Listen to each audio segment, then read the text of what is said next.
Film की शुरुआत होती है एक ग्रुप से जो समुद्र में मछली पकड़ रहे होते हैं। कैप्टन जैसे ही पानी पीकर एक प्लास्टिक की बोतल समुद्र में फेंकता है तो एक दर्दनाक चीख इन सब के कान फाड़ देते हैं। ये लोग डर जाते हैं।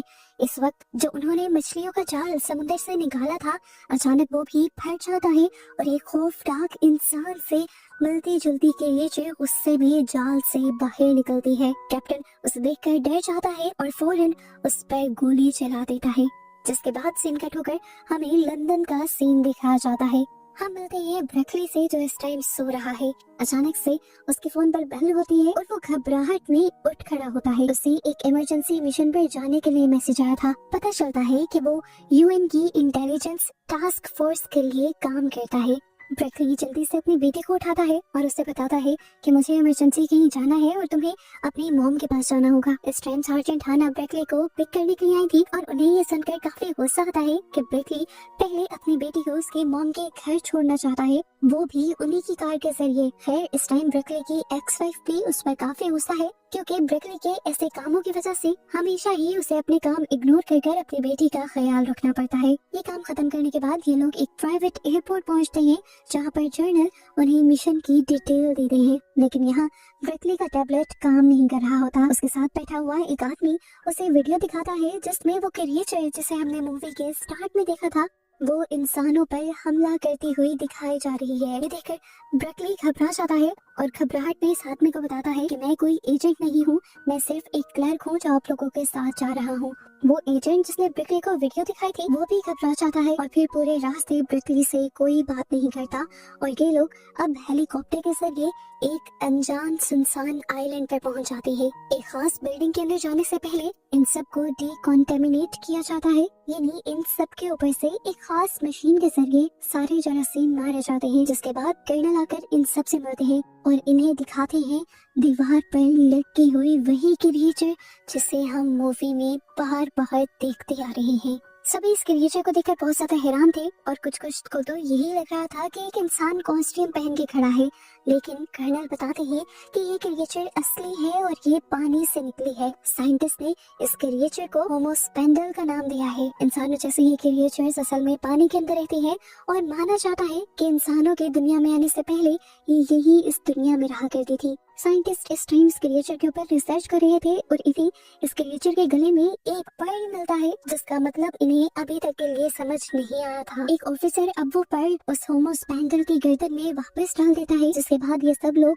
अपनी इन्वेस्टिगेशन पर मीटिंग करने के लिए यहाँ से चले जाते हैं और यहाँ पर ब्रेकली अकेला रह जाता है। वो इस क्रिएचर को बहुत ही गौर से देखता है और फिर इस क्रिएचर को वो उसी तरह से रिस्पेक्ट देता है जिस तरह से वो अपने जीसस क्रॉस को रिस्पेक्ट देता है। यहाँ हमें जर्नल को सभी लोगों के साथ मीटिंग करते हुए दिखाया जाता है। जर्नल कर्नल से सवाल करता है कि मुझे समझ नहीं आ रही कि आखिर ये क्रिएचर इतनी ऊपर आया कैसे। कर्नल कहते हैं ये बहुत बड़ा खतरे का साइन हो सकता है क्योंकि 2020 में भी अंडर वाटर सबमरीन में एक बहुत ही बड़ा हादसा हुआ था और वो भी ऐसे ही क्रिएचर्स की वजह से हुआ था। ये लोग अब इन होमोस्पेंडल क्रिएचर्स से बात करना चाहते थे, जिसके लिए ये एक खास मशीन का इस्तेमाल करते हैं। इस मशीन के जरिए वो दूसरे क्रिएचर्स को सिग्नल भेज देते हैं और फिर उनके जवाब का इंतजार करते हैं। ब्रेकली ने जब इस मशीन से सिग्नल को भेजा था तो सिग्नल की फ्रीक्वेंसी इतनी हाई थी और सिग्नल इतना तेज था कि ब्रेकली खुद भी कांप उठा था। काफी देर इंतजार करने के बाद भी जवाब नहीं आता और ये लोग अपने कैंप्स में सोने के लिए आ जाते हैं। ब्रेकली हैना से पूछता है कि क्या मैं अपने घर कॉल कर सकता हूँ, लेकिन हैना ऐसा करने से मना कर देती है। सीन कट होकर दूसरी तरफ हमें दिखाया जाता है कि जिस रूम में इन्होंने उस होमोस्पेंडल को बांध कर रखा हुआ था वहाँ पर दो सोल्जर्स ड्यूटी दे रहे थे। एकदम से वो नोटिस करते हैं कि उनके पाँव के नीचे की जमीन दलदल बनने लगी है। इससे पहले कि ये लोग कुछ कर पाते वो सोल्जर उस दलदल में धंसने लग जाते हैं। उसका दूसरा साथी उसे बचाने की कोशिश तो करता है पर नाकाम रहता है। पहली वाली सोल्जर पूरी तरह डूब जाती है और मर जाती है। दूसरा सोल्जर मदद के लिए अपने रेडियो का इस्तेमाल करने की कोशिश करता है पर दूसरी तरफ कोई मैसेज नहीं सुनाई देता, बस एक साउंड वेव सुनाई देती है। अचानक से उसे दलदल से एक हाथ निकलता है और उस सोल्जर को पानी के अंदर खींचकर मार देता है, जिसके बाद वही क्रिएचर यानी होमो स्पेंडल उस पानी में से एकदम से बाहर निकलती है और अपने साथी की डेड बॉडी को खींचकर उतार कर यहाँ से ले जाती है। यहाँ अब सिक्योरिटी अलार्म्स भी बजने लगे थे। ब्रिकली के साथ साथ सभी सोल्जर्स इस जगह को चेक करने के लिए आते हैं, लेकिन यहाँ पर इन्हें ना तो अपने सोल्जर मिलते हैं और ना ही वो क्रिएचर। फर्श यहाँ का दोबारा से नॉर्मल हो चुका था और जनरल ऑस्टिन बहुत ज्यादा परेशान हो गए थे। वो अपने सोल्जर्स को अपने रेडियो के जरिए कांटेक्ट करने की कोशिश करते हैं, पर कांटेक्ट नहीं हो पा रहा था। ब्रिकली यहाँ पर एक मेटल का पीस जमीन के अंदर धंसा हुआ नोटिस करता है और जैसे ही उसे खींच कर निकालता है तो उसे पूरी चेयर मिल जाती है। ये देखकर जनरल ऑस्टिन और भी ज्यादा परेशान हो जाते हैं और जमीन पर लेटकर दोबारा रेडियो से कांटेक्ट करते हैं अपने साथियों को, लेकिन जमीन के नीचे से उन्हें अपनी ही आवाज दोबारा सुनाई देती है और इससे वो और भी ज्यादा डर जाते हैं। जिस तरह ब्रिकली ने यहाँ पे चेयर निकाल दी थी, कुछ और भी यहाँ पे हो सकता था। ये लोग इस जगह की खुदाई करना शुरू कर देते हैं और इन्हें अपने साथी का हाथ दिखाई देता है। ब्रिकली डरकर यहाँ से बाहर निकल जाता है क्योंकि उसने इस तरह डेड बॉडी पहले मर्तबा देखी थी। उसके बाहर आने से काफी सारे लोगों को शक होने लगता है कि आखिर ब्रिकली इस तरह क्यों डरा, और वो यहाँ पे सबको सच बता देता है कि वो पहले बस एक क्लर्क हुआ करता था फौज में और उसने खुद ही अपने आप को एक एजेंट के तौर पर रजिस्टर कर दिया था, लेकिन अब वो इन चीजों से काफी ज्यादा डर रहा था। वो जनरल ऑस्टिन से कहता है कि आप इसकी कोई भी सजा मुझे देना चाहे तो दे सकते हैं, पर जनरल ऑस्टिन उससे कहते हैं अब इससे कोई फर्क नहीं पड़ता कि तुम एजेंट हो या नहीं, लेकिन तुम हमारे लिए काम कर रहे हो, यही बड़ी बात है। यहाँ पर ब्रिकली के साथ ही यानी हाना को बहुत ज्यादा गुस्सा आ रहा था क्योंकि इस तरह के मिशन उन्हें मिलने में सालों लग जाते हैं और ब्रिकली ने गलती से ही ये मिशन ले लिया था और ये लोग सालों की महीनों की ट्रेनिंग्स करने के बाद मुश्किल से यहाँ पहुंचे थे। है ना, अब उसे अपने यूनिट के बारे में भी बताती है और कहती है कि ये यूनिट सुपरनेचुरल चीजों पर रिसर्च करने के लिए बनाया गया है। इससे पहले कि हैना इसे और कुछ बता पाती, यहाँ पर शोर मच जाता है। खबर मिलती है कि समुद्र के किनारे पर वही क्रिएचर देखी गई है। सभी लोग उससे बात करने के लिए समुद्र के किनारे पर चले जाते हैं और ब्रिकली को यहाँ पर कैमरा पकड़ा दिया जाता है उस क्रिएचर को कैप्चर करने के लिए। जनरल ऑस्टिन सभी लोगों को अपने हथियार नीचे रखने को कहते हैं और एक ट्रांसलेटर के जरिए उस क्रिएचर को वेलकम करते हैं अर्थ पर, जिसके बाद ऑस्टिन उसे दुनिया पर बुला रहे थे क्योंकि वो इन क्रिएचर्स के साथ मीटिंग करना चाहते थे और जानना चाहते थे कि आखिर वो क्यों अब पानी के ऊपर आ रहे हैं। एक क्रिएचर पहले मीटिंग के लिए नहीं मानता और जनरल ऑस्टिन से कहता है कि तुम लोगों ने हमें मारा है और अब हम बदला चाहते हैं। जवाब में ऑस्टिन कहता है कि मारा तो आप लोगों ने भी हमें है, लेकिन हम बदला नहीं चाहते, हम अमन चाहते हैं और इसीलिए हमें आपसे एक मीटिंग करनी होगी जिस पर ये क्रिएचर यानी होमो स्पेंडल मान जाते हैं, लेकिन एक शर्त पर कि होमो स्पेंडल किसी एक इंसान से नहीं बल्कि पूरी दुनिया के लोगों से बात करेंगे। उसके ही कहते ही पूरी दुनिया में जगह जगह समुद्र से ऐसे ही होमो स्पेंडल्स बाहर निकलने लग जाते हैं और पूरी दुनिया इस अजीब नजारे को देखकर बहुत ही ज्यादा डर जाती है। सभी लोगों के फोन्स पर अलर्ट्स बजने लग जाते हैं और सिचुएशन बहुत ही ज्यादा डरावनी हो जाती है। लोग इन होमो स्पेंडल्स की वीडियोस बनाकर इंटरनेट पर अपलोड करने लग जाते हैं और थोड़ी ही देर में जहाँ पर होमो स्पेंडल्स को नहीं भी देखा गया था वहाँ पर भी होमो स्पेंडल्स वायरल हो जाते हैं। इस टाइम तक कोई भी किसी भी होमो स्पेंडल पर हमला नहीं करता क्योंकि जनरल ऑस्टिन का हुक्म था कि वो पहले होमो स्पेंडल के लीडर से बात करना चाहते हैं। आखिर होमो स्पेंडल्स भी मान जाते हैं और यहाँ पर H2O डिप्लोमेसी तैयार कर दी जाते हैं। H2O डिप्लोमेसी वो मीटिंग है जो होमो स्पेंडल्स और इंसानों के दरमियान में होगी। असेंबली हॉल के अंदर अब एक बहुत बड़ी सी पाइपलाइन लगाई जाती है और एक वाटर कंटेनर रखा जाता है जहाँ पर होमो स्पेंडल्स आकर इन लोगों से बात करेंगे। यहाँ पर ब्रिकली को भी घर जाने की छुट्टी मिलती है और वो अपनी फैमिली से मिलता है। वो अपनी एक्स वाइफ से कहता है कि आपको थोड़े दिन और मेरी बेटी को संभालना होगा और वो इस बात पर गुस्सा न करे, इसीलिए उसे वो 3000 पाउंड्स पे दे देता है। थोड़ी देर बाद हमें असेंबली का सीन दिखाया जाता है जहाँ पर बहुत सारे आर्मी जनरल्स, पॉलिटिकल लीडर्स और जर्नलिस्ट असेंबली हॉल में इकट्ठे होते हैं होमो स्पेंडल्स से मिलने के लिए।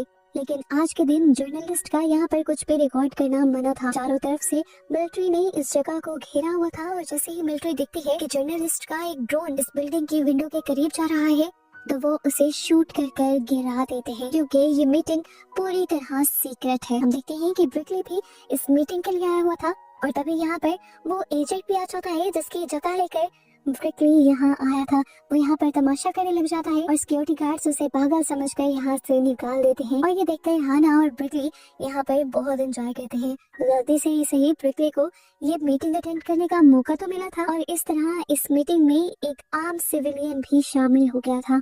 बाहर से दिखाया जाता है जो पानी का टैंक बनाया गया था उसके अंदर पानी आना बंद हो गया है क्योंकि बाहर से एक पाइप लीक हो गया था।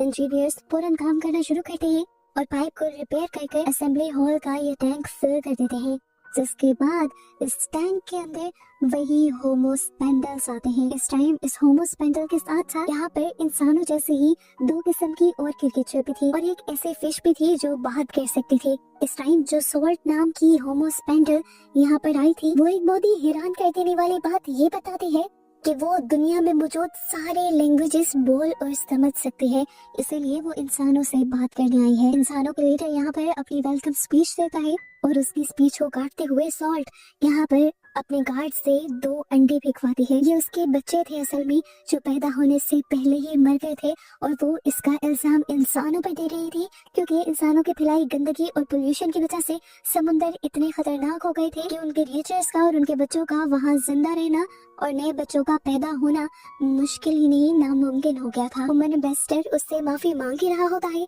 कि सॉल्ट दोबारा उसकी बात कर देती है और कहती है कि वो यहाँ पर ब्रिकली से सिर्फ बात करेंगे। ये बात सुनकर सभी शॉक हो जाते हैं और हैरानी से ब्रिकली की तरफ देखने लगते हैं। वो कोई एम्बेसडर नहीं था ना एजेंट था, वो एक आम सा सिविलियन था जो झूठा एजेंट बनकर यहाँ बैठा हुआ था। ब्रिकली भी अजीब तरह से उठ जाता है और यहाँ सबको बताने की कोशिश करता है कि मैं तो नॉर्मल सा सिविलियन हूँ, मैं आपसे क्या बात करूंगा। लेकिन यहाँ पर सॉल्ट उससे कहते हैं हम तुमसे इसलिए बात नहीं करना चाहते क्योंकि तुम्हारे पास पावर है, बल्कि हम तुमसे इसलिए बात करना चाहते हैं कि सिर्फ तुम ही हो जिसने हमें इज्जत से ट्रीट किया था। तुमने हमें उस तरह से ट्रीट किया जिस तरह तुम अपने जीसस क्रॉस को ट्रीट करते हो और यही बात हमें अच्छी लगी है, इसीलिए हम किसी से नहीं बल्कि सिर्फ तुमसे बात करना चाहते हैं क्योंकि हमें लगता है कि तुम हमारी बात सुन पाओगे, समझ पाओगे। यहाँ पर वो ब्रिकली का एक्शन एक वीडियो के फॉर्म में बाकी सभी इंसानों को भी दिखाती है और आखिर ब्रिकली भी अब उससे बात करने के लिए मान जाता है। फिलहाल के लिए ये मीटिंग यहाँ से खत्म हो जाती है और ब्रिकली को पकड़ लिया जाता है यूनिट की कमांडर की तरफ से और वो अब अलहदगी में ब्रिकली से आकर पूछती हैं आखिर कौन हो तुम, अपनी सच्चाई बताओ, क्यों एक झूठा एजेंट बनकर तुम यहाँ पर आए, तुम्हारा फैमिली बैकग्राउंड क्या है, क्या तुम होमोस्पेंडल्स के साथ मिले हुए हो। ब्रिकली उन्हें यकीन दिलवाने की कोशिश करता है कि वो कोई भी नहीं है, एक आम सा इंसान है, लेकिन कमांडर को उस पर यकीन नहीं आ रहा था और कमांडर अब उसके बारे में इन्वेस्टिगेशन करवाना शुरू कर देती है और साथ ही उसकी फैमिली को भी पकड़ लेती है। दुनिया के बड़े बड़े एम्बेसडर्स, पॉलिटिकल लीडर और यहाँ तक के पीएम भी नाराज है कि एक आम इंसान इतनी खास मीटिंग कैसे अटेंड कर सकता है और वो कैसे इंसानों के लिए इतने बड़े बड़े फैसले ले सकता है। इधर इंटरनेट पर भी ब्रिकली के बारे में ऐसी खबरें मशहूर हो जाती है कि जैसे वो फिश स्पाई है, होमोस्पेंडल्स का स्पाई है और वो इंसानों के रूप में असल में कोई और ही क्रिएचर है। यहाँ तक कि दुनिया में तो ये भी रूमर्स फैल जाते हैं कि इस पूरी दुनिया की पॉलिटिक्स को भी कोई दूसरी ही क्रिएचर चला रही है। इधर हमें दोबारा असेंबली दिखाई जाती है जहाँ पर पीएम कमांडर केट से कहते हैं कि तुम सॉल्ट से जाकर कह दो कि हम उसके फैसले से खुश नहीं है, ब्रिकली से उसकी मीटिंग नहीं करवाई जाएगी बल्कि हम अपना एम्बेसडर खुद चुनेंगे। ये लोग इस टाइम सॉल्ट से एक प्राइवेट मीटिंग करते हैं जिसमें ब्रिकली, कमांडर केट, उसके साथ जनरल और प्राइम मिनिस्टर थे। ये लोग सॉल्ट को समझाने की कोशिश करते हैं कि अगर आपकी मीटिंग ब्रिकली से करवाई गई तो इंसानों का उनके लीडर से भरोसा हट जाएगा। लेकिन सॉल्ट अभी भी इसी जिद पर थी कि वो ब्रिकली से ही बात करेंगे क्योंकि ब्रिकली के अलावा कोई और इंसान उनकी उतनी इज्जत नहीं करता। मजबूरन ब्रिकली को आगे आना पड़ता है और सॉल्ट से बात करनी पड़ती है। सॉल्ट उसे कहते हैं तुम इस मामले में क्या चाहते हो, मुझसे वो बात करना, ना कि वो बात करना जो तुम्हें इन कमेटी वालों ने सिखाई है। ब्रिकली उनसे कहता है कि मुझे लगता है कि आपको इन लोगों की बात सुन लेनी चाहिए, इस तरह सच में लोग हमारी बातों पर यकीन नहीं करेंगे, आपको ह्यूमन एम्बेसडर से ही बात करनी चाहिए। और यहाँ सॉल्ट उसे कह जाती है कि अगर तुम मीटिंग में ना हुए तो यहाँ कोई मीटिंग नहीं होगी। अब कमांडर केट उसे स्पेशल हाई सिक्योरिटी वाली वैन में बिठाकर यहाँ से दूर ले जाती है, वहाँ जहाँ उनकी बेटी और बीवी को रखा गया है। रास्ते में केट उसे मजाक भी करती है कि मेरे पास गन है, देखो कुछ भी गड़बड़ी की तो मैं तुम्हें मार दूंगी। लेकिन बेचारा डर जाता है पर केट उसे बताती है कि मैं तुमसे मजाक कर रही थी यार, असल में हम लोगों को मिलकर इस दुनिया को बचाना है। मुझे इस चीज से प्रॉब्लम नहीं है कि बात एम्बेसडर करे या तुम करो, मुझे सिर्फ इस चीज से मतलब है कि इंसानियत को बचाया जाए। ब्रिकली जैसे ही आकर अपनी वाइफ और बेटे से मिलता है, वो बहुत ज्यादा एक्साइटेड था, डरा हुआ भी था। वो अपनी फैमिली को अपने साथ होने वाली सारी बात सुनाता है कि किस तरह वो एक एजेंट बनकर गया, उसे फिर होमो स्पेंडल मिला, उसने होमो स्पेंडल की रिस्पेक्ट की, होमो स्पेंडल ने उससे बात करने को कहा और सब कुछ। उसकी ये बातें इतनी ज्यादा एक्साइटिंग थी कि उसकी बेटी तो बहुत मजे से सुन रही थी, पर उसकी वाइफ को उसकी बातों पर यकीन नहीं आ रहा था। उसकी वाइफ कहती है अगर ये बातें सच भी है तो मेरी मानो तो इस पंगे में मत ही पड़ो। पर उसकी बेटी कहती है अरे नहीं, आपको ये गोल्डन चांस मिला है अपने आप को प्रूव करने का और एकदम से मशहूर होने का, ये मौका कभी हाथ से मत जाने दीजिएगा। ब्रिकली खुद भी अब अपनी बेटी की बातें सुनने के बाद इस चीज के लिए एक्साइटेड था। इतना में दिखाया जाता है कि कमांडर केट और उनकी सारी साइंटिफिक टीम सॉल्ट की पुरानी बातें सुन रही थी और उसके हर एंगल से उसे ऑब्जर्व कर रहे थे। ये लोग अपने से ज्यादा ज़हीन और होशियार क्रिएचर को देखकर काफी ज्यादा हैरत में थे। यहाँ पर जो अंडर सॉल्ट गिरा के गई थी, साइंटिस्ट उसके ऊपर रिसर्च भी करने लग जाते हैं और उन्हीं का एक सैंपल यहाँ पर एक साइंटिस्ट चुरा कर किसी आदमी को बेच देता है, सिर्फ अपनी सिटीजनशिप हासिल करने के लिए। अब वो आदमी जिसने ये सैंपल लिया था, वो जाकर ये सैंपल जर्नल को दे देता है और पता चलता है कि सीक्रेटली ये आदमी जो कि एक पॉलिटिकल लीडर है, जर्नल के साथ मिलकर खुफिया बिजनेस बनाते हैं और उससे बहुत ही ज्यादा पैसे कमा रहे हैं। वो असल में होमो स्पेंडल्स के साथ ना ही कोई मीटिंग करना चाहते हैं और ना ही कोई डील करना चाहते हैं पोल्यूशन को खत्म करने के लिए, जो कि इस तरह से उनका बिजनेस तबाह हो जाएगा। यहाँ से जाहिर होता है कि ये लोग बहुत ही ज्यादा करप्ट थे। इन्हें इंसानियत को बचाने के बजाय अपने बिजनेस को बचाने की पड़ी थी। हालांकि अगर इंसान ही खत्म हो जाते तो इनका बिजनेस कौन चलाता है, इनकी अपनी कॉमन सेंस। अब यही जर्नल अगले दिन होमो स्पेंडल्स और इंसानों की मीटिंग से पहले ब्रिकली की पिक्चर भी पूरे मीडिया पर वायरल कर देता है ताकि अगेन ये मीटिंग हो ही न सके। मीडिया ब्रिकली के पीछे पड़ जाती है और केट बहुत मुश्किल से ब्रिकली को निकाल कर असेंबली हॉल तक लेकर आती है। उसे ये भी पता चल जाता है कि ये काम एक जर्नल का है, इसीलिए ये उस जर्नल को भी इस सीक्रेट मीटिंग से बाहर निकाल देते हैं। फिर फाइनली अब मीटिंग शुरू हो जाती है। सॉल्ट भी वापस आ गई थी और उसके आते ही ब्रिकली अपनी मीटिंग शुरू कर देता है और वो स्पीच पढ़ने लगता है जो केट ने उसे दी थी। सबसे पहले वो कहता है कि सॉल्ट, मैं आपसे माफी मांगना चाहता हूँ, मुझे दुख है कि आपकी एक्स सरवाइव नहीं कर पाए और आपके बच्चे इस दुनिया में नहीं आ पाए। उसकी बात करते हुए सॉल्ट उसे पूछती है क्या तुम्हारा कोई बच्चा है? ब्रिकली हाँ में जवाब देता है। इसके बाद सॉल्ट कहते हैं मुझे रिवर से एक गिलास पानी चाहिए और उसके बाद ही अब कोई बात होगी। उसकी ये भी बात मान ली जाती है और रिवर से जब पानी आता है तो देखने को मिलता है कि वो पानी इंतहाई गंदा था, बिल्कुल ब्राउन कलर का हो चुका था वो। सॉल्ट ब्रिकली से कहते हैं इस पानी को पियो, जबकि हेडफोन के जरिए केट उससे कहती है ये पानी मत पीना, बस वो स्क्रिप्ट पढ़ते रहो जो मैंने तुम्हें दी है। उस कहने पर यहाँ स्क्रीन पर जो लफ्ज चलने लगते हैं, ब्रिकली दोबारा वही लफ्ज बोलने लग जाता है, लेकिन सॉल्ट दोबारा उसे रोक देती है और कहती है मैंने तुम्हें कहा है वो चीजें मत पढ़ो जो तुम्हारी गवर्नमेंट ने तुम्हें लिख कर दी है, तुम वो बोलो जो तुम्हारे दिल में है। यहाँ पर दोबारा केट उसे स्क्रिप्ट को ही पढ़ते रहने को कहते हैं, लेकिन गुस्से में अब ब्रिकली अपने कान से हेडफोन उतार देता है और वही बोलता है जो उसके दिल में था। वो कहता है इंसान बेवकूफ है और अपनी हरकतों की वजह से ही इस दुनिया को तबाह कर रहे हैं। ब्रिकली कहता है इंसान समझते हैं कि पोल्यूशन उनका मसला ही नहीं, लेकिन ये उन्हीं का मसला है और उन्हीं का फैलाया हुआ है। आज के बच्चे नए हैं, वो हमारी बात सुनना चाहते हैं, इस अर्थ को दोबारा से ठीक करना चाहते हैं।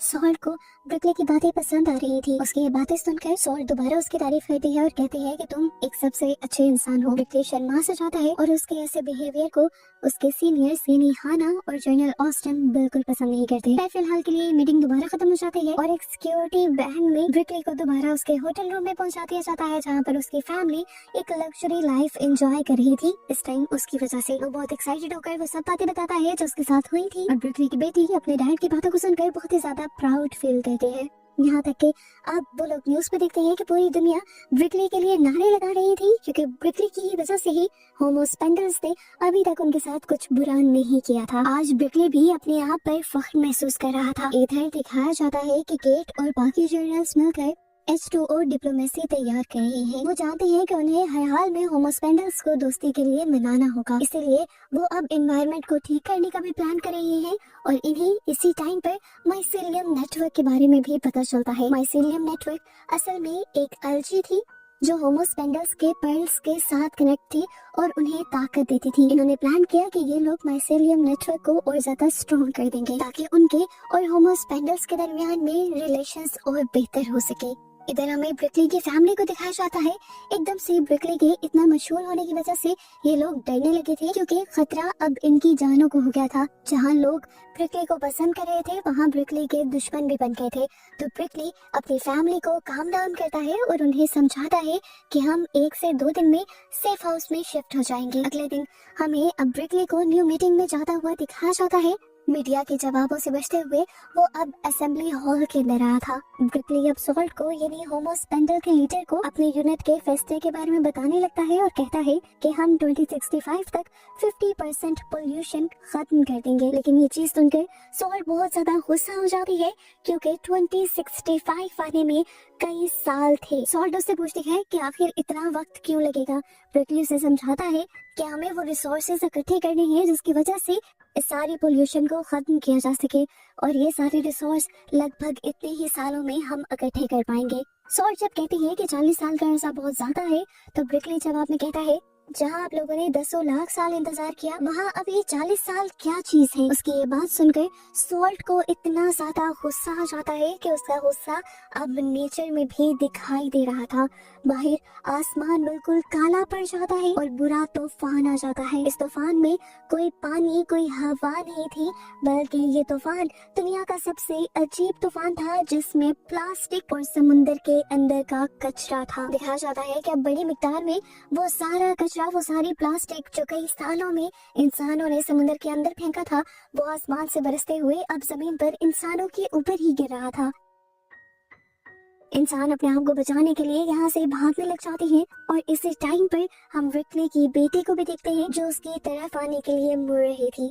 इस कचरे के तूफान की वजह से वो भी ट्रैफिक में फंस जाती है, और तभी अचानक उनकी कार के ऊपर भी एक भारी भरकम चीज आकर गिरती है, जिसकी वजह से उनका ड्राइवर फौरन ही मारा जाता है और ब्रिकली की बेटी डरकर गाड़ी से निकल जाती है। गेट को जैसे ही इस सारी चीजों के बारे में पता चलता है, वो फौरन ही सॉल्ट से जाकर कहती है प्लीज इस सब को बंद कर दो।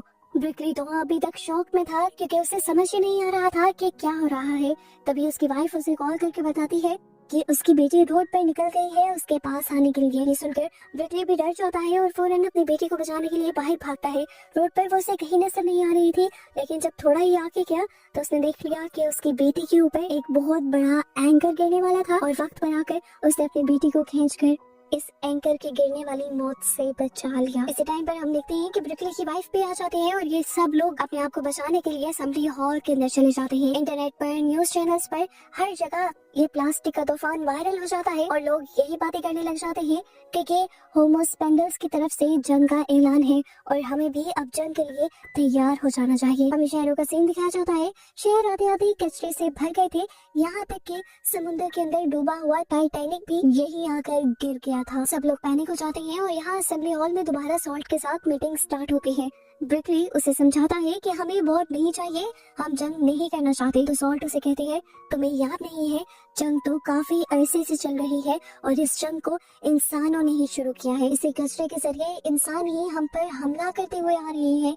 हमने तो अभी पहला ही अटैक किया है। सॉल्ट को कन्विंस करने के लिए यहाँ पर अभी भी केट स्पीच लिख लिख कर ब्रिकली को वही स्पीच बोलने को कह रही थी, लेकिन अब ब्रिकली जानता था कि उसे ये स्पीच नहीं पढ़नी। वो समझ गया था कि सॉल्ट को पॉलिटिकल चीजें नहीं समझ आ रही, इसीलिए वो अपने कान में से हेडफोन निकाल देता है। अब पूरी ह्यूमैनिटी की किस्मत एक आम से शहरी के हाथ में थी। ब्रिकली उससे बात करता है और उसे समझाने की कोशिश करता है, देखो सॉल्ट, मैं समझता हूँ कि ये इंसानों ने ही जंग की थी, इंसानों ने आप लोगों के साथ बहुत बुरा किया, लेकिन अब जो आप लोगों ने किया है उससे इंसान बहुत ज्यादा डर चुके हैं, और जब इंसान डर जाते हैं तो वो अजीबोगरीब खौफनाक चीजें करते हैं, और मैं नहीं चाहता कि इंसान वो सारे काम करे। वो इस टाइम डिमांड करता है कि आप हमारे साथ दोस्ती का एक एग्रीमेंट कर लें, और हम भी आपको कोई नुकसान नहीं पहुंचाएंगे। लेकिन सॉल्ट इस बात को मानने के लिए 3 शर्तें सामने रख देती है, जिसमें से एक थी कि इंसान अब समुद्रों का किसी भी तरह से इस्तेमाल नहीं करेंगे, ना तो अपना वेस्ट वहाँ डंप करेंगे, ना ही पोल्यूशन फैलाएंगे, और ना ही वो ट्रैवलिंग और ट्रांसपोर्ट के लिए समुंदर का इस्तेमाल करेंगे। सॉल्ट कहती है इंसानों को जमीन का इस्तेमाल करना बहुत अच्छे से आता है और जमीन के जरिए भी सारे काम किए जा सकते हैं। हम लोग जब आपके घर आपकी जमीन पे नहीं आएंगे तो आप लोग हमारे घर यानी समुद्रों के रास्ते में भी नहीं आएंगे। जिस तरह आप लोगों के मुल्कों के दरमियान में बॉर्डर बने होते हैं, इसी तरह अब समुद्रों और जमीन के दरमियान में भी वैसे ही बॉर्डर्स होंगे। यहाँ तक कि कोई भी एयर ट्रांसपोर्ट यानी हवा में उड़ने वाली ट्रांसपोर्ट भी समुद्र के ऊपर से नहीं गुजरेगी। ये सुनना था कि यहाँ पर बैठे हुए काफी सारे जर्नल्स भड़क जाते हैं और कहते हैं कि मॉडर्न वर्ल्ड इस तरह काम नहीं करती। मॉडर्न वर्ल्ड को अब खाना तक चाहिए तो उसके लिए भी वो ट्रांसपोर्ट पर डिपेंड करती है, और अगर ट्रांसपोर्ट ही बंद हो जाएगी तो वो क्या करेंगे। सॉल्ट इस टाइम भड़क कर कहती है कि मैं यहाँ किसी की कोई बात सुनने नहीं आई, मैं सिर्फ अपनी शर्तें बता रही हूँ और मैं सिर्फ रिकली से ही बात करूंगी। ये कहते ही वो अपनी तीसरी शर्त भी बताती है कि अगली मीटिंग के लिए अब सॉल्ट या कोई भी होमोस्पेंडल अर्थ पर नहीं आएगा। वो यहाँ पर रोमन ट्रेंच का मार्क दिखाती है और बताती है कि अगली मीटिंग यहीं पर होगी। ये जगह समुंदर की बिल्कुल दरमियान में 25,000 फुट गहरी थी। इस जगह जाना तो सबमरीन के जरिए भी मुमकिन नहीं था। केट ब्रिकली से इस शर्त को मानने से इनकार करने को कहती है, लेकिन ब्रिकली फिर भी इस शर्त पे भी हाँ कह देता है। सॉल्ट कहती है कि ऐसा कर कर हम जानना चाहते हैं कि क्या तुम वाकई ही बराबरी पर यकीन रखते भी हो या नहीं। ब्रिकली इस टाइम सॉल्ट की आंखों में आंखें डालकर कहता है, ठीक है, तुम्हारी सारी शर्तें कबूल, अब हम तुम्हारी कही हुई जगह पर मिलेंगे। सॉल्ट भी अब अजीब मुस्कुराहट से ब्रिकली को दिखती है और यहाँ से चली जाती है, जिसके बाद ये मीटिंग खत्म हो जाती है। केट और सभी जर्नल्स ब्रिकली के इस फैसले पर खुश नहीं थे, क्योंकि वो जानते थे कि समुद्र की इतनी गहराई के अंदर इंसान का सांस लेना तो पॉसिबल है ही नहीं, और वो जानते थे कि अब इस तरह इंसान अपनी शर्तों से पीछे हट जाएंगे, हार जाएंगे, और इस तरह होमोस्पेंडल्स उनकी जिंदगी तबाह कर देंगे।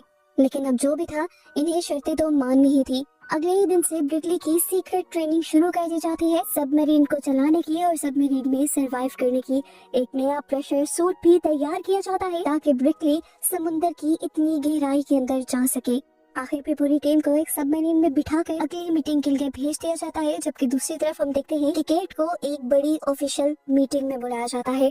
यहाँ पर जनरल के पास एक नया प्लान था, अपनी दुनिया को बदले बगैर, अपने लाइफस्टाइल को बदले बगैर इस जंग को जीतने का। वो कहते हैं कि वो होमोस्पेंडल्स को एक न्यूक्लियर मशीन के जरिए टॉर्चर कर कर खत्म कर सकते हैं और इंसानों को वापस आजादी दिलवा सकते हैं।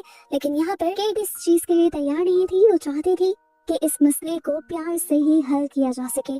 पर कमांडर दोबारा केट को समझाने लगते हैं कि होमोस्पेंडल्स ने ऐसी शर्त रखी ही इसलिए थी ताकि वो इंसानों से जंग कर सके। मेरी मानो तो जंग की तैयारी कर लेनी चाहिए। पर केट दोबारा उन्हें फोर्स करती है कि ब्रिकली बात करने के लिए क्या है और उसके आने से पहले तक हम कोई फैसला नहीं करेंगे। जहाँ केट ने भी अपना फैसला सुना दिया था, तो जर्नल भी अपना फैसला सुना देते हैं कि हम होमोस्पेंडल्स के कहने पर अपनी ट्रांसपोर्ट्स जो ओशन के थ्रू हो रही है वो बंद नहीं करेंगे।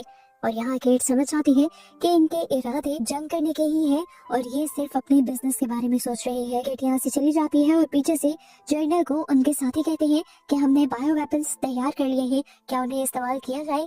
पर जर्नल भी इस टाइम के लिए उन बायो वेपन्स को इस्तेमाल करने के लिए मना कर दे। पर यहाँ जर्नल के साथी जर्नल से कहते हैं कि हमें उस बायो वेपन का इस्तेमाल कर लेना चाहिए, किसी को भी खबर नहीं होगी कि ये काम हमारी मर्जी से हुआ है और इस तरह हमारा काम भी हो जाएगा। सीन कट होकर अब हमें उस सबमरीन को दिखाया जाता है जो काफी गहराई में जा चुकी थी। एकदम से होमोस्पेंडल्स आकर इनकी सबमरीन को खींचते हुए किसी अजीब सी जगह में ले जाते हैं और ये लोग पैनिक कर जाते हैं। लेकिन जब ब्रिकली अपनी विंडो से सॉल्ट को दिखता है तो वो अपनी सबमरीन से बाहर निकल आता है। ये लोग इस जगह आकर हैरान परेशान थे। ये जगह समुद्रों की गहराई पर थी, लेकिन यहाँ पर पानी का एक कतरा भी नहीं था। सॉल्ट इनसे आकर कहती है कि तुम लोग पहले इंसान हो जो इस जगह पर आए हो। इस जगह को हमने तुम्हारे ही लिए बनवाया है ताकि तुम यहाँ पर आसानी से सांस ले सको, जिस तरह तुमने हमारे लिए वो वाटर टैंक बनवाया था। वो ब्रिकली से कहती है कि तुम मास्क उतार सकते हो, यहाँ पर तुम्हें फिर भी सांस आएगा। सॉल्ट खुद ब्रिकली का मास्क उतारती है और ब्रिकली नोटिस करता है कि वो बहुत ही ज्यादा आसानी से यहाँ पर सांस ले रहा था, और ये देखते हुए बाकी लोग भी अपने मास्क उतार देते हैं। दिखाया जाता है कि होमोस्पेंडल्स जैसी और क्रिएचर्स यहाँ पर इंसानों को देखने के लिए आई थी। अब सॉल्ट ब्रिकली को इस जगह को दिखाने लग जाती है और एकदम से ब्रिकली के करीब आकर उसे टच करती है और उसे बताती है कि मैं हमेशा से चाहती थी कि मैं तुम्हें टच करूं। पर इतनी देर में उन्हें कोई बुला कर ले जाता है और ये लोग एक ऐसी जगह पर पहुंचते हैं जहां पर बहुत सारे होमो एक्वास इनका वेलकम भी कर रहे थे और इन्हें देखने भी आए थे। इधर जमीन पर हम केट को देखते हैं जो काफी परेशान है और वो अपने हस्बैंड से डिस्कस करती है कि मुझे डर है कि जनरल हैरी कोई इस तरह की बेवकूफी करेंगे जिसकी वजह से इंसानों और होमो स्पेंडल्स के दरमियान में जंग हो सकते। इसके बाद केट को अपने ऑफिस से फोन आ जाता है। केट जब उस फोन को रिसीव करते हुए विंडो की तरफ जाती है तो उसका हस्बैंड नोटिस करता है कि किसी ने उसके ऊपर स्नाइपर पॉइंट किया हुआ था। वो अपनी वाइफ को बचाने के लिए उसे नीचे गिरा देता है और इस तरह गोली उससे लग जाती है और वो मारा जाता है। दोबारा सीन पानी के नीचे शिफ्ट होता है जब ब्रिकली और जनरल मिलकर सबसे बातें कर रहे होते हैं तो यहाँ पर हम एक ऐसे इंसान को भी देखते हैं जो असल में जनरल हैरी का साथी था और वो इनके साथ अपने ही प्लान से आया था।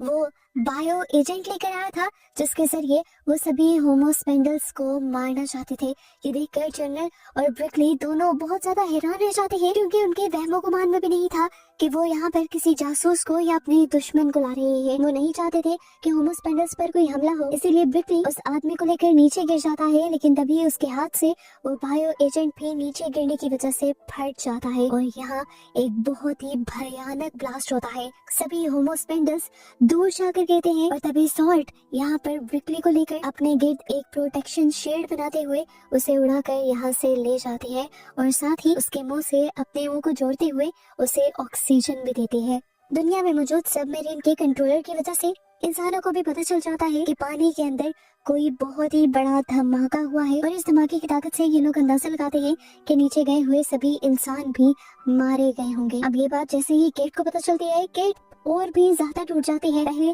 उसके हस्बैंड की मौत और अब उसका मिशन फेल, वो बुरी तरह टूट गई थी। और ये बात जैसे ही ब्रिकली के घर वालों को भी पता चलती है कि नीचे गए हुए सभी इंसान मारे गए हैं तो वो बहुत ही ज्यादा उदास हो जाते हैं। इधर दिखाया जाता है कि सॉल्ट ब्रिकली को लेकर पानी के ऊपर आ जाती है ताकि ब्रिकली आराम से सांस ले सके, जिसके बाद वो अपनी एक वीडियो बनाती है इंसानों के पास भेजने के लिए जिसमें अब वो इंसानों को धमकी दे रही थी कि जिस तरह इंसानों ने हमारे इलाके में धमाका करवा कर हमारे सारे होमो एक्वास को मारा है, यानी समुद्र के नीचे रहने वाले क्रिएचर्स को मारा है, उसी तरह अब हम भी सभी इंसानों को मार देंगे और इस दुनिया को खत्म कर देंगे। सभी लोगों को लग रहा था कि ये वीडियो एक नकली वीडियो है, एआई से जनरेट की गई है, लेकिन इन्वेस्टिगेशन करने पर पता चलता है कि ये वीडियो रियल है। यहाँ पर हम देखते हैं कि ब्रिकली केट से कांटेक्ट करता है और केट ये जानकर हैरान हो जाती है कि ब्रिकली इतने बड़े हादसे के बाद भी जिंदा था। वो इस टाइम रो रहा था, अपने सारे साथियों के मरने पर दुखी था। उसे समझ नहीं आ रही थी कि ये सब कैसे हो गया। केट कहती है फिक्र मत करो, मैं पता चला लूंगी कि आखिर ये सब कैसे हुआ है, क्योंकि जिन लोगों ने भी ये करवाया है उन लोगों ने मेरे हस्बैंड को भी मरवा दिया है। असल में जो भी दुश्मन था वो मारना मुझे चाहता था, पर मेरे हस्बैंड ने मुझे बचाते हुए अपनी जान दे दी। केट ब्रिकली से कहती है देख लेना तुम, मैं उन दुश्मनों को छोड़ूंगी नहीं। यहाँ पर अब हम जनरल हैरी को देखते हैं। जनरल हैरी को तो इस हादसे के बारे में खुद भी नहीं पता था, लेकिन ये हादसा करवाया जनरल हैरी के ग्रुप के ही एक आदमी ने था और वो अब जनरल हैरी को कह देते हैं आप रिलैक्स रहे, इस हादसे से हमारा तो काम बन गया है। यहाँ पर अब ब्रिकली भी जमीन पर आ जाता है और ये लोग सॉल्ट को भी पकड़ लेते हैं और एक दूसरी तरफ शिफ्ट करने लग जाते हैं, क्योंकि अब ये लोग सॉल्ट को आजाद नहीं छोड़ सकते, क्योंकि सॉल्ट ने जंग करने की धमकी दे दी है। ब्रिकली को ये बात बिल्कुल अच्छी नहीं लगती, लेकिन वो इस टाइम कुछ कर भी नहीं पाता।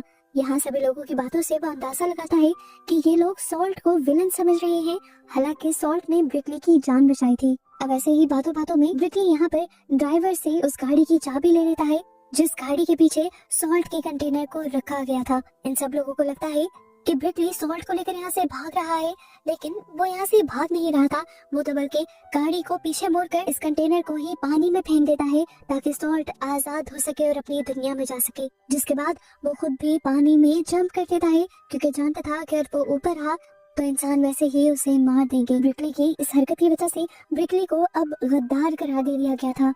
दूसरी तरफ दिखाया जाता है कि होमो स्पेंडल की एक नई टीम दोबारा इन्वेस्टिगेशन के लिए यहाँ आती है। इस मरतबा ब्रिकली तो था नहीं, इसीलिए केट खुद उनसे बात करती है। सबसे पहले ये होमोस्पेंडल्स आकर सॉल्ट के बारे में सवाल करते हैं, क्योंकि उन्होंने देखा था कि इंसानों ने उसे कैदी बनाया था। पर केट उसे बताती है कि सॉल्ट हमसे बचकर भाग गई है। और यहाँ पर ये नया होमोस्पेंडल्स का चीफ उन्हें बताता है कि जिस टाइम हमला हुआ था उस टाइम सॉल्ट एक इंसान को बचाते हुए वहाँ से भागी थी, इसीलिए अब वो हमारी कहती है और अगर तुम्हारे पास है तो उसे हमारे हवाले कर दो। दूसरी बात ये कि तुम लोगों ने हमारे ऊपर हमारी ही जगह पर आकर हमला किया है और तुम लोग इसके अंजाम को जानते नहीं हो। शायद तुम लोगों को अंदाजा नहीं है कि हम क्या क्या कर सकते हैं। केट उनसे इस हमले के लिए माफी मांगती है और उन्हें यकीन दिलवाती है कि वो हमला इंसानों में से एक गद्दार ने किया था और इस हमले का उन लोगों को बिल्कुल नहीं पता था। होमोस्पेंडल का लीडर उनसे कहता है जो हुआ जैसे हुआ, नुकसान हमारा हुआ है, हम होमो एक्वास का हुआ है और हम इसका बदला लेके रहेंगे। हमारे पास एक ऐसा हथियार है जो तुम्हारी पूरी दुनिया को एक झटके में तबाह कर सकता है और वो है रस्ट, जो अपने हाथ में पकड़ी हुई लोहे की छड़ी को एक सेकंड में रस्ट में बदल कर दिखा देता है। और वो कहता है कि हम इसी रस्ट यानी जंग के जरिए तुम्हारी सारी की सारी बिल्डिंग्स एक सेकंड में तबाह कर सकते हैं। और अगर तुम लोग चाहते हो कि हम तुम्हें तबाह ना करें तो हमारी सारी शर्तें तुम्हें माननी होगी। समुद्रों को 5 साल के अंदर अंदर तुम्हें हर तरह से साफ करना होगा। हमारी कैदी सॉल्ट को तुम्हें हमें वापस करना होगा ढूंढकर, और इसके बाद भी हमारी सारी शर्तों को मानना होगा। अब ये सारी बातें सुनकर जनरल हैरी भी डर गए थे। उनके साथियों ने जो गड़बड़ कर दी थी, अब उन्हें इस गड़बड़ को ठीक करना था और वो फौरन ही सॉल्ट को ढूंढने का ऑर्डर दे देते हैं।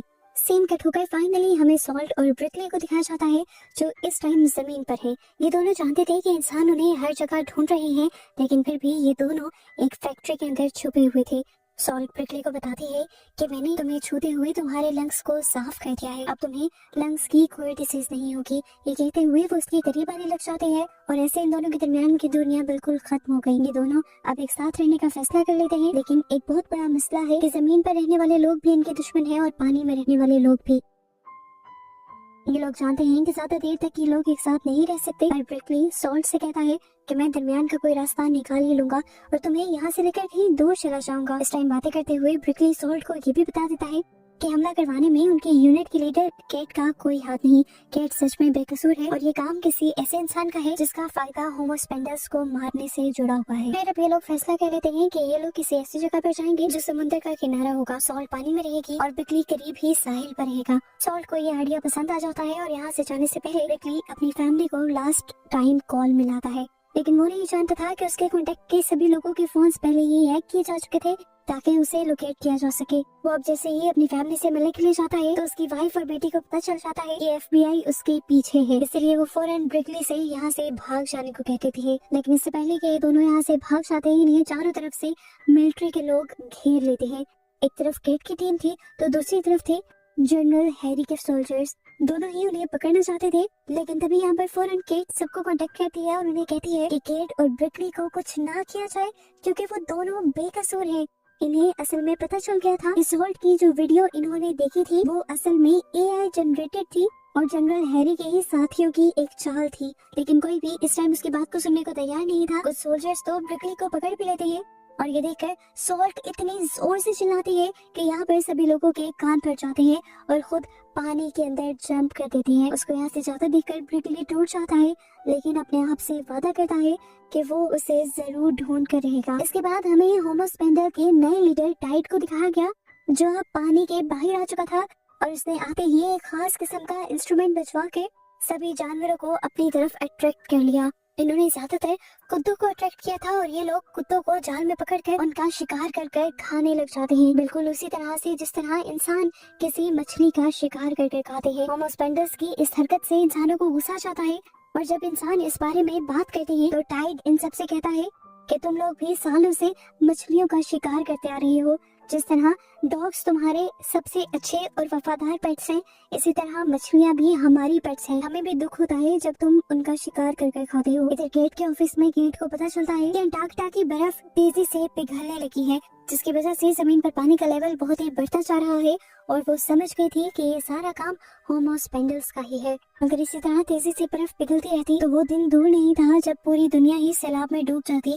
इसी वजह से दोबारा इंसान को होमोस्पेंडल्स से मीटिंग करनी पड़ती है और तब टाइड दोबारा कहता है कि तुम लोगों ने अभी तक अपना काम शुरू नहीं किया। समुद्र को साफ करना शुरू नहीं किया। इसी वजह से आप लोगों को सबक सिखाना हमारी मजबूरी बन गई है। ये मीटिंग इनके यहाँ पर खत्म हो जाती है और कुछ देर बाद हमें दिखाया जाता है कि ब्रिकली जाकर अपनी फैमिली से मिलता है। उसे इस टाइम कैद कर रखा गया था।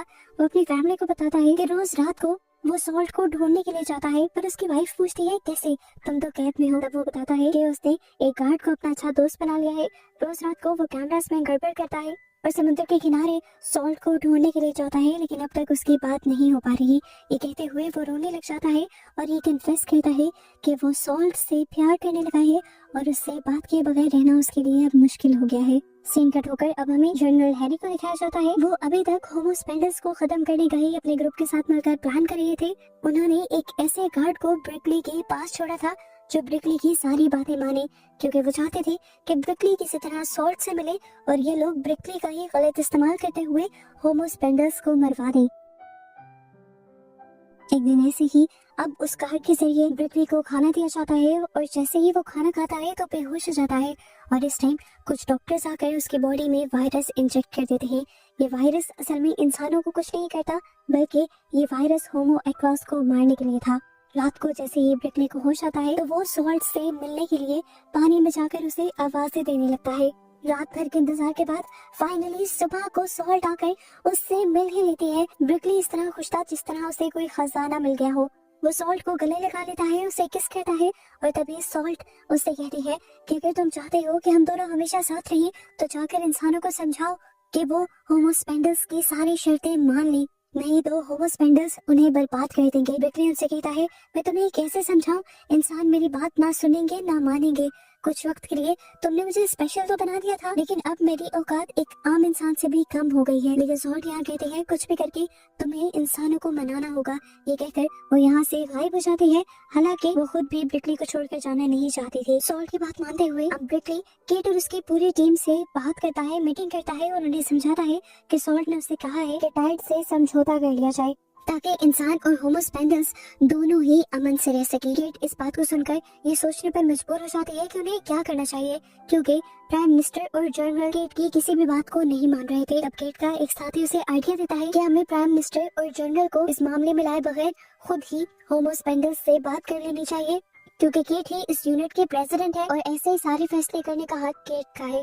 केट को भी ये आइडिया पसंद आता है और वो लोग होमो स्पेंडर्स को मिलने के लिए सिग्नल्स भेजना शुरू कर देते हैं। लेकिन अजीब बात होती है, घंटों नहीं बल्कि दिनों गुजर जाते हैं और होमो स्पेंडर्स का कोई जवाब नहीं आता। केट डरने लग जाती है कि कहीं होमो स्पेंडर्स उनसे नाराज तो नहीं हो गए, कहीं होमो स्पेंडर्स उनके खिलाफ कोई बहुत बड़ा प्लान या कोई बहुत बड़ी चाल तो नहीं चल रहे। 4 से 5 दिन गुजरे कि पूरी दुनिया के साहिलों पर होमो स्पेंडर्स अजीब हालत में मिलने लगे। वो मर चुके थे, उनकी बॉडी पर अजीब किस्म के पिंपल्स निकले हुए थे और उनके मुंह खाए गए थे। इतनी ज्यादा तादाद में ये लाशें आ रही थी कि ऐसा लग रहा था कि जैसे सारे ही होमो स्पेंडर्स मारे जा चुके हैं। ऐसा क्यों हो रहा था, केट को इसके लिए परेशानी हो जाती है। साइंटिस्ट इन होमो स्पेंडर्स को चेक करते हैं और पता चलता है कि इन्हें खास किस्म के वायरस के जरिए मरवाया गया है और ये ऐसा सिंथेटिक वायरस है जिसे इंसान ही बना सकता है। ये वायरस इंसानों के लिए बिल्कुल नुकसानदार नहीं, लेकिन होमो स्पेंडर्स को मार सकता है। केट को भी समझ आ जाता है कि उसे जो एक सर्वेलेंस नाम के प्रोग्राम के बारे में पता चला था, वो जनरल हैरी का शायद यही प्रोग्राम था जिसमें वो पूरे होमो एक्वास को मरवा कर सिर्फ इंसानों को इस दुनिया पर रखना चाहते थे और उन्हें इंसानों के इस जालिम नेचर पर बहुत ज्यादा दुख होता है।